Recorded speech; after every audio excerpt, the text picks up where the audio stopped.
Olá a todos, vamos começar uma aula sobre a teoria da justiça de John Rawls dentro da unidade de Filosofia Política e espero que seja uma aula proveitosa e que vos ajude a compreender esta teoria nos seus aspectos principais e mais elementares, são aqueles que se exigem neste nível de ensino, o 10º ano. Para isso eu preparei aqui alguns slides que vou exibir e peço para vocês começarem por observar esta imagem. Esta imagem é uma imagem que encontram em qualquer tribunal português e é a imagem que representa a justiça tal qual nós a concebemos. Se repararem, alguns pormenores interessantes é que os pratos da balança estão em equilíbrio, pesam o mesmo, portanto a justiça com uma noção de equilíbrio. Também a justiça é cega, isto é, aqui dá-nos a ideia de imparcialidade. E finalmente uma espada, isto é, se houver necessidade ao recurso, digamos, estratégias mais drásticas para repor a justiça. Então, esta é a concepção de justiça em termos legal daquilo que é a nossa sociedade e a sua organização.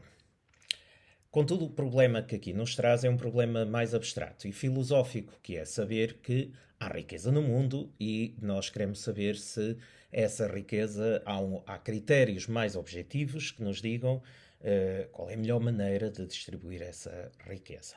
Bom, a primeira pergunta que nós podíamos fazer, de um modo muito elementar, é: será que eu não posso ficar com tudo aquilo que eu adquiri? Na verdade, por exemplo, esta pergunta parece estranha, mas se vocês falarem com os vossos pais, vão ver que eles não ficam com tudo aquilo que adquiriram. Uma parte, por exemplo, do seu salário é tributada em impostos pelo governo português para depois fazer aquilo que se chama redistribuição da riqueza por bens que são considerados comuns e também até para criar situações de alguma equidade para aqueles que são menos favorecidos. Mas já lá vamos. A primeira resposta seria a resposta do igualitarismo, que dizem que todos devem receber o mesmo.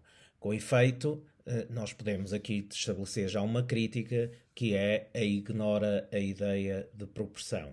Isto é, será que todos merecem receber o mesmo? Será que uma sociedade onde todos, por exemplo, recebessem, por exemplo, pensando em salários, 1000 euros, seria necessariamente uma sociedade justa?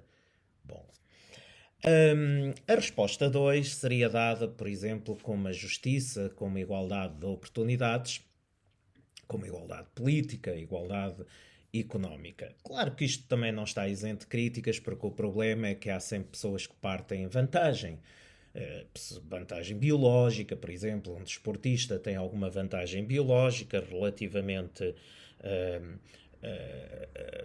a um não desportista, vá lá, uma vantagem económica ou uma vantagem social, por exemplo, económica porque nasceu num país rico ou nasceu num agregado familiar já com bastantes posses, ou até uma vantagem social porque nasceu numa sociedade que privilegia determinadas aptidões que ele já não fez nada para as ter, mas que essa sociedade já as valoriza per si. A resposta 3 seria a justiça como utilidade social. É justo o que é socialmente útil, a cada um o que é devido, mas tendo em conta o interesse global da sociedade. Há críticas também, há críticas em qualquer modelo. Se não houvesse críticas e objeções não seria um problema da filosofia, mas uma das críticas é que há muitos casos em que os interesses gerais da sociedade colidem, entram em colisão com os interesses individuais ou pequenos grupos. E, nesse caso, o bem geral nem sempre acaba por ser justo para todos.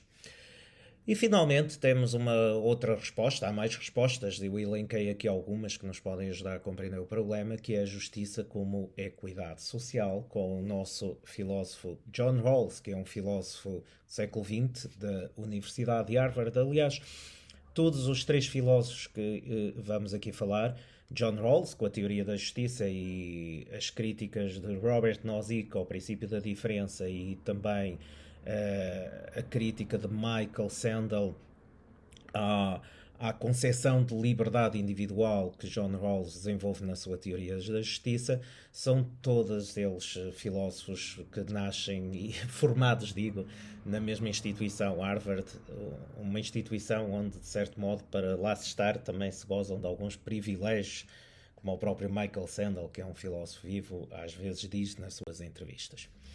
Vamos ver aqui, tentar expor aqui o problema. Vamos começar por considerar uma sociedade em que a grande maioria das pessoas é muito pobre, mas em que existe um pequeno grupo de pessoas extremamente ricas. E a questão a fazer é, será que uma sociedade assim poderia ser justa? E se for justa, quais são as razões que nos levam a pensar que ela é justa? Imaginemos agora uma sociedade em que todas as pessoas usufruem da mesma riqueza, por exemplo, um igualitarismo forçado, vá lá, uma sociedade como esta seria justa. Porquê? Uma das maneiras de nós sabermos quais são os critérios de justiça que devem estar subjacentes à organização de uma sociedade pode ser perguntar às pessoas. E foi isso que nós fizemos em certa medida. Nós fomos perguntar às pessoas o que é que elas pensam. E vejam os resultados. Se nós perguntarmos a um rico qual é que seria a sociedade justa, naturalmente o rico pode responder e deve que numa sociedade justa os ricos não devem ser prejudicados só por serem mais ricos. Bom, nós temos aí outra solução, que é perguntar, e imagino que vocês já estejam a adivinhar, ao pobre. E o pobre dirá que numa sociedade justa os pobres não devem ter menos acesso à riqueza só por terem nascido pobres. Continuamos a perguntar às pessoas e vamos perguntar, por exemplo, a um inteligente. E o inteligente diz que numa sociedade justa os inteligentes devem ganhar mais. Então quem é que vamos perguntar a seguir? Naturalmente, aos menos inteligentes. E o menos inteligente diz que o mais importante para a distribuição da riqueza não deve ser a inteligência de cada um. Como veem, se nós formos perguntar às partes, as partes começam a dar respostas que lhes convém. De certo modo, são as respostas que beneficiam aquilo que elas já são na sociedade e não beneficiam a todos. Bom, podemos ainda perguntar, por exemplo, a uma pessoa extraordinariamente trabalhadora e ela dir-nos-á que numa sociedade justa os mais trabalhadores devem poder ganhar mais do que os que ganham menos. E, naturalmente, já estão a pressupor a quem é que vamos perguntar a seguir. Ao mais preguiçoso, que diz que numa sociedade justa a distribuição da riqueza não deve estar dependente de se trabalhar muito ou de se trabalhar pouco. Qual é a conclusão que nós tiramos daqui deste inquérito imaginário que fizemos às pessoas? Que a sociedade é extraordinariamente injusta. Mas será que as pessoas são moralmente diferentes? O pobre é moralmente diferente do rico? O trabalhador é moralmente diferente do mais preguiçoso? Se não são, como justificar as diferenças de riqueza se as pessoas não forem moralmente responsáveis por essas riquezas? A ideia aqui é que, tal como nos diz John Rawls, é que muitas das diferenças da distribuição da riqueza, obviamente não são todas, acontecem por critérios arbitrários. O que é que são critérios arbitrários? São critérios que as pessoas não escolheram. São critérios que têm que ver com a lotaria social e natural, como diz ali, são razões que as pessoas não dominam, como os seus talentos naturais, a sua circunstância ou o contexto social. Usando um exemplo que toda a gente conhece, segundo este pressuposto de John Rawls, o Cristiano Ronaldo é responsável, obviamente, por uma grande parte da sua riqueza, mas não é totalmente responsável pela sua riqueza. Porquê? Porque não foi uma escolha de Cristiano Ronaldo ter nascido neste tempo que valoriza muito uma atividade que ele desenvolve. Vamos, por exemplo, pensar que um professor que fosse muito, muito bom professor nunca chegaria a ter os rendimentos do Ronaldo. Ou um médico, por exemplo, que salva vidas e que fosse muito, muito, muito bom médico, como haverá muitos, felizmente, não seria tão compensado em termos de riqueza como o Ronaldo. Porquê? Porque o Ronaldo nasceu numa época, num país que valoriza uma atividade que ele já nasceu também com alguns talentos naturais, o facto de ter nascido rapaz, com saúde, que ele não são circunstâncias estas da lotaria, e exatamente por isso é que chama lotaria e arbitrário, biológico, natural e social, são circunstâncias que o Ronaldo não escolheu. Logo, ele não é moralmente responsável por elas. E reparem a conclusão, e se não é, obviamente ele também não é moralmente responsável por todo o volume da sua riqueza. O que é que há a fazer com isto? Já lá vamos. Bom, se não somos responsáveis pelos talentos naturais, nem pelo contexto em que nascemos, então justifica-se uma correção na justiça, e aqui está a chave de John Rawls. Isto chama-se o princípio da diferença, isto é, temos que estabelecer diferenças quando redistribuirmos a riqueza, porque se não atendermos a essas diferenças, vamos ser profundamente injustos na sociedade que estamos a criar, ou a pensar, ou a desenvolver. Então vamos lá à teoria de John Rawls. O Rawls sugere que para encontrar os princípios da justiça temos que começar por fazer uma experiência mental. Uma experiência mental também se chama em filosofia experiência-pensamento, isto é, nós não podemos andar a tirar dinheiro a umas pessoas e a dar às outras para ver se funciona. E mesmo que o fizéssemos, provavelmente nós chegaríamos no imediato a conclusões finais. Nós temos que encontrar em abstrato os critérios que subjazem a uma sociedade justa, o que é justiça. E isso não se encontra de forma empírica, isso se encontra de forma racional, e por isso aí é um problema filosófico tentar procurar dar resposta a este tipo de questões, que são sempre respostas extraordinariamente difíceis, e se não fossem difíceis a política não era o que era uma espécie de ciência mais exata, ou onde houvesse mais consenso, mas não há. Nós, quando assistimos, se vocês ligarem a televisão e virem no Parlamento, os políticos estão numa espécie de confronto, porque têm ideias bastante diferentes da forma como se deve conceber a justiça. Os políticos não são necessariamente filósofos, são políticos, mas as ideologias que defendem muitas das vezes subjazem teorias filosóficas bastante relevantes, e uma delas é a teoria da justiça do John Rawls.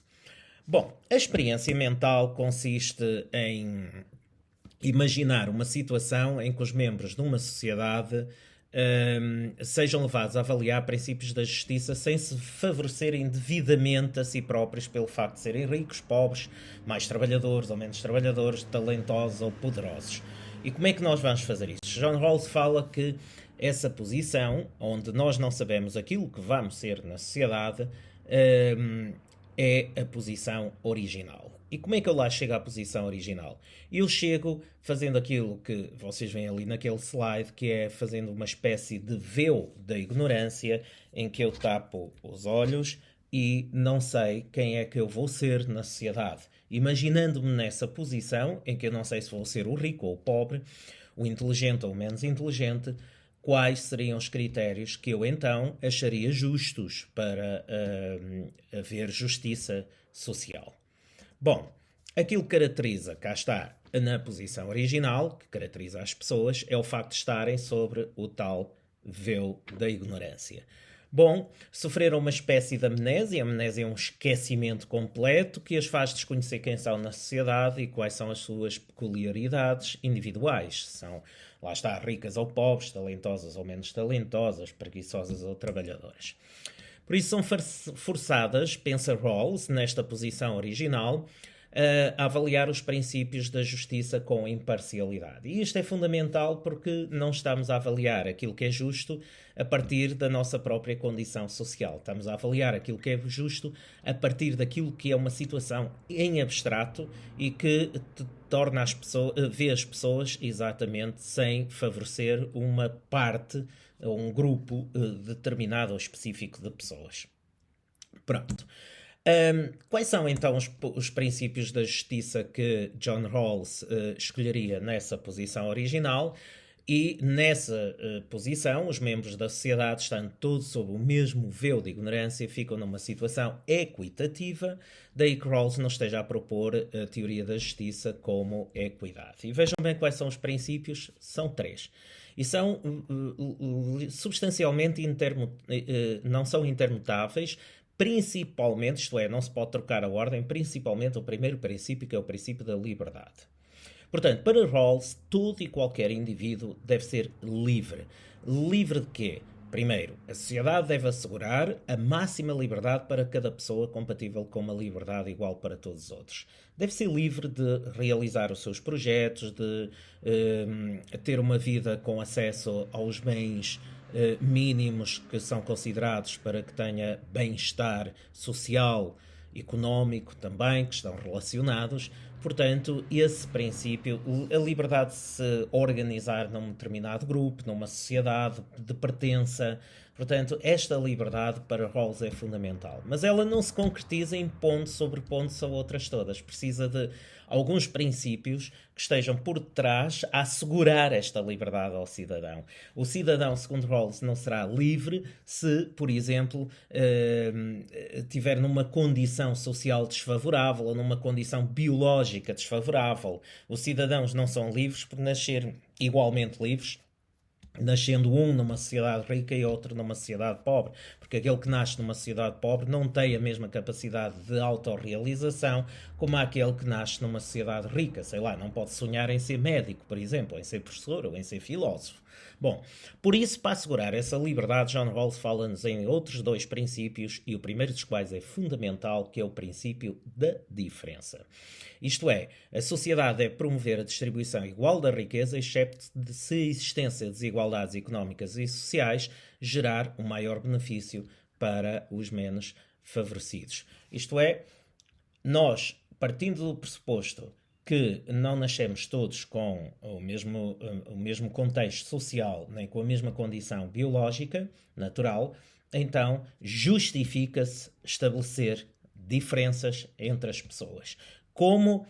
Possibilitando o princípio da oportunidade justa. Isto é, garantindo oportunidades sejam o mais iguais possíveis. Portanto, as desigualdades económicas e sociais devem estar ligadas a postos e posições acessíveis a todos em condições de justa igualdade de oportunidades.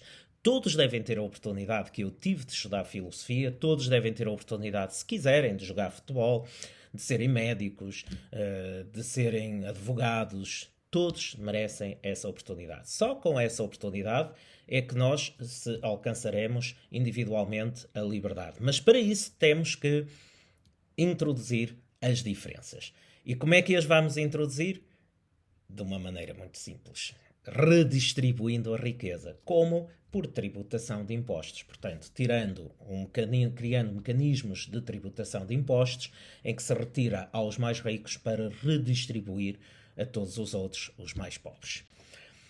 Cá está o princípio da diferença, favorece também uma distribuição equitativa da riqueza. No entanto, este princípio não afirma que a riqueza deve estar distribuída tão equitativamente quanto possível.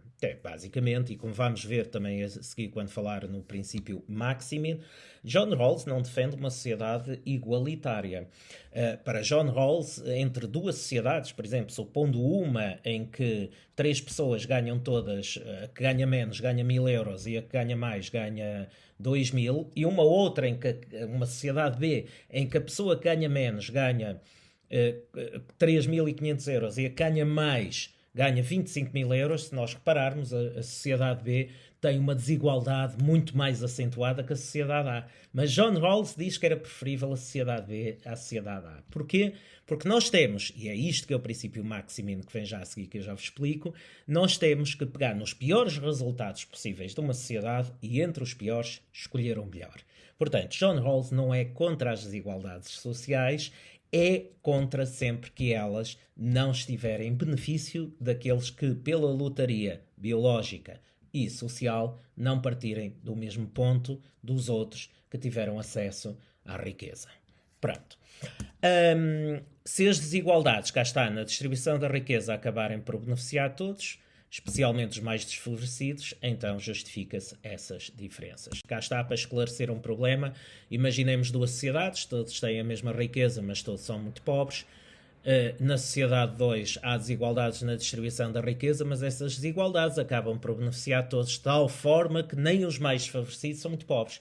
E como vocês devem já ter percebido, pelo princípio da diferença, o princípio da diferença sugere-nos que a segunda sociedade é, apesar das desigualdades que a caracterizam, preferível à primeira. Isto porquê? Porque na segunda os mais desfavorecidos vivem melhor do que os membros da sociedade estritamente igualitária.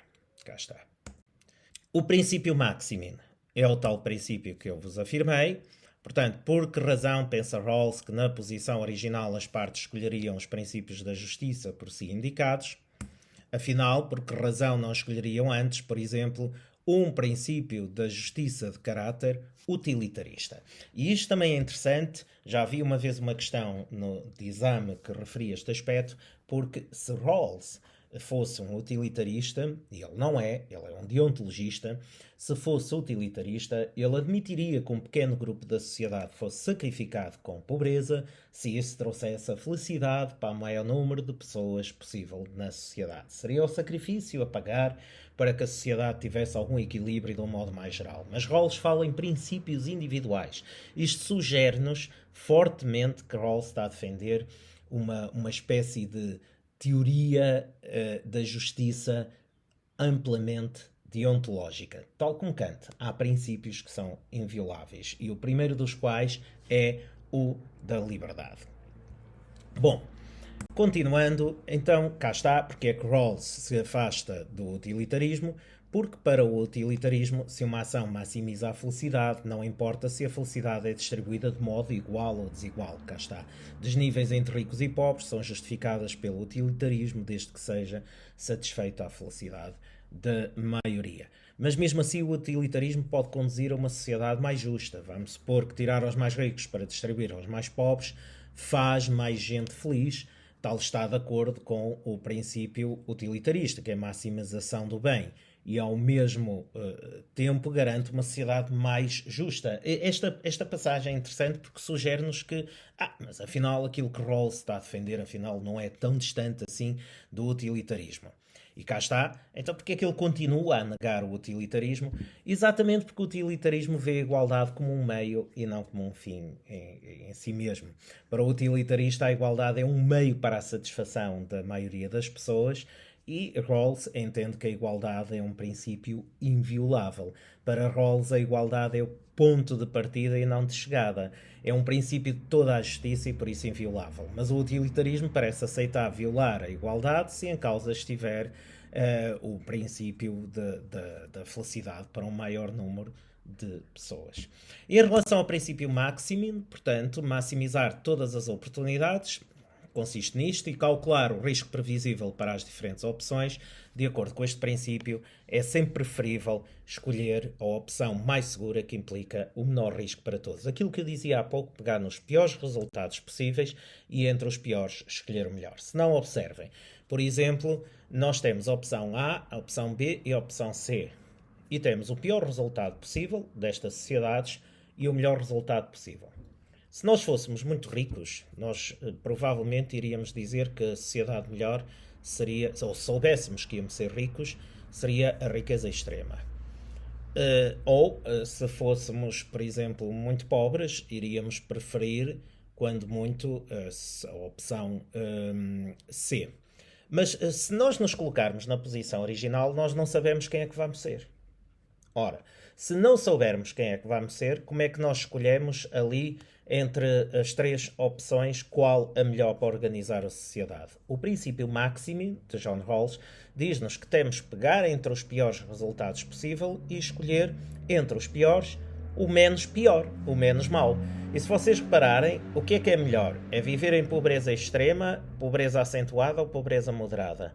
Obviamente que é a opção C, que é viver em pobreza moderada. Portanto, a opção de Rawls, aplicando os seus princípios da justiça, seria claramente a opção C e não outra. Bom, o que é que nos diz então o princípio maximin? Diz-nos que cada alternativa tem vários resultados possíveis, sendo uns melhores que outros. Entre as alternativas disponíveis, deve-se escolher aquela que tenha o melhor, pior resultado possível. Isto é maximizar sempre os resultados. Isto é relevante porque às vezes cometem-se erros ao pressupor John Rawls defendia uma sociedade igualitarista e não era isso que ele estava a defender. Quando muito John Rawls estaria a defender aquilo que na Europa chamamos social-democracia. E isto há um contexto que eu não expliquei porque não está pressuposto também, mas que é interessante observar porque John Rawls era um americano, precisamente onde as teorias libertárias, onde há um Estado mínimo que interfere o mínimo no rendimento das pessoas, são aquelas que se sobrepõem às teorias de um Estado social mais forte, tal como nós na Europa é habitual ter-se. Bom, e em relação aos aspectos críticos, já agora entrando numa fase mais final, nós temos a crítica do seu colega de faculdade, também da Universidade de Harvard, de Robert Nozick, que é precisamente um filósofo libertário, e o libertarismo norte-americano significa que se defende uma sociedade onde o Estado é o menos interventivo possível na riqueza das pessoas. Portanto, a crítica de Nozick dirige-se fundamentalmente ao princípio da diferença de John Rawls. O que Nozick diz é que, por muito que seja generoso e apreciável moralmente a atitude de pessoas como o Ronaldo, se elas doarem dinheiro aos mais necessitados, é moralmente ilegítimo ou moralmente errado que haja um Estado que, de forma coerciva, interfira na riqueza do Ronaldo. Porque a ideia é simples aqui, porque o Ronaldo ganhou esse dinheiro de forma legítima. As pessoas apreciam o que ele faz e ele trabalhou dentro daquilo que é um quadro social para conseguir esse estatuto. E, segundo Nozick, seria errado do ponto de vista moral que o Estado agora chegasse à vida do Ronaldo e lhe tirasse dinheiro, como tira, efetivamente, para redistribuir pelos mais pobres. Portanto, vamos aqui pegar num exemplo. Imaginemos que a Ana e o Mário pertencem a uma sociedade cuja riqueza está distribuída em conformidade com o princípio da diferença. A riqueza de ambos é igual, ambos ganham 1000 euros por mês, por exemplo. Mas a Ana poupa dinheiro e começa um negócio de venda de artesanato que ela própria produz nos tempos livres. E o que é que faz o Mário? Usa os tempos livres para esbanjar dinheiro. Pronto, ele acaba por ser despedido, por ser desleixado, e 2 anos depois o rendimento mensal da Ana é 10.000 euros e o de Mário é 300 euros. Portanto, temos agora duas pessoas que estão na mesma sociedade em desequilíbrio e defenderia John Rawls, se aplicarmos o princípio da diferença e a sua teoria da justiça, que tínhamos que introduzir mecanismos para que tirássemos dinheiro à Ana para redistribuir para o Mário. E a crítica ao princípio da diferença de Nozick defende que essa interferência do Estado é inaceitável do ponto de vista ético, porque respeitar a liberdade dos indivíduos implica não violar os seus direitos de propriedade. Ora, para concretizar o padrão de justiça do princípio da diferença, o Estado tira a alguns indivíduos, sem o seu consentimento, parte daquilo que possuem legitimamente para beneficiar os mais desfavorecidos. E, segundo Nozick, isto viola os seus direitos de propriedade e, portanto, desrespeita a sua liberdade. Bem, esta é uma das principais, a principal objeção que vem nas aprendizagens essenciais e vem em qualquer manual, mas há uma outra que é a crítica comunitarista de Michael Sandel, que é outro filósofo de Harvard. Ao contrário dos seus dois predecessores, este está vivo ainda e publica vários livros. Esteve há relativamente pouco tempo em Portugal, sendo que eu estou a gravar este vídeo em maio de 2023. O Sandel critica o véu da ignorância. O Sandel defende uma sociedade comunitarista. Não é uma sociedade comunista, não confundam. O comunismo é outra coisa. O comunitarismo defende que acima do indivíduo está o bem da comunidade. E o bem-estar da comunidade é o garante daquilo que se chama aqui uma sociedade mais justa. Cá está, para os comunitaristas, o erro Rawls está em considerar os indivíduos como sujeitos políticos isolados. Não se esqueçam que o John Rawls dizia que há direitos individuais invioláveis. Portanto, está a presumir que o indivíduo está acima da comunidade, segundo a observação do Michael Sandel. E a principal crítica que aqui nos interessa dirige-se assim ao véu da ignorância como condição para encontrar os princípios da justiça. A ideia de justiça deve decorrer do bem comum, segundo Sandel, inserida na comunidade. E se a comunidade está em causa, então a metodologia de John Rawls para encontrar os princípios da justiça não são, assim, vistos por Sandel como os mais adequados. Pronto, eu cheguei ao fim da minha exposição. Ela foi breve, há muitos pormenores que se podem discutir, muito mais interessante agora do que a teoria que se grava em cerca de 30 minutos com as objeções, é a discussão que isto gera à volta daqui. Afinal, será que nós concordaríamos que uma sociedade como a que John Rawls está a propor na teoria da justiça seria uma sociedade necessariamente justa? E essa discussão é muitíssimo mais rica se nós dominarmos alguns aspectos, pelo menos principais, das teorias, mesmo com uma outra imprecisão natural de quem está a falar de teorias que são expostas em teses, em livros de mais de 500 páginas, às vezes, mas, mas vale a pena começar por um lado e nós começamos necessariamente por aqui. Espero que os tenha ajudado e que fiquem motivados assim para aprender um bocadinho mais de filosofia política.